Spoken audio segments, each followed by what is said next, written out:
అక్క చెల్లెమ్మలకు 31 లక్షల ఇళ్ల పట్టాలు, సొంతింటి కల నిజం చేసేలా 17,000 జగనన్న కాలనీలు, గ్రామ స్వరాజ్యం కోసం 15,000 సచివాలయాలు, ప్రభుత్వానికి ప్రజలకు వారధిగా 2.5 లక్షల మంది వాలంటీర్లు,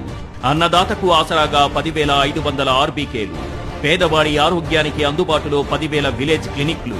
పేదలకు కార్పొరేట్ వైద్యం, 25 లక్షల వరకు ఆరోగ్యశ్రీ పరిమితి, రాష్ట్ర చరిత్ర తిరగరాస్తూ ఏకకాలంలో 17 మెడికల్ కాలేజీలు, 4 పోర్టులు, 10 ఫిషింగ్ హార్బర్లు, 6 ఫిష్ ల్యాండింగ్ సెంటర్లు, Uddanam kidney research and super speciality hospital, 750 కోట్లతో అదే ఉద్దానంలో రక్షిత మంచినీరు, 17,805 కోట్లతో ప్రభుత్వ బడుల్లో నాడు నేడు, ఏకకాలంలో 1,30,000 ప్రభుత్వ ఉద్యోగాలు, రెగ్యులర్ కాంట్రాక్ట్ అవుట్సోర్సింగ్ కలిపి 6,16,000 ఉద్యోగాలు, డీబీటీ నాన్ డీబీటీ ద్వారా 4.5 లక్షల కోట్ల సంక్షేమం.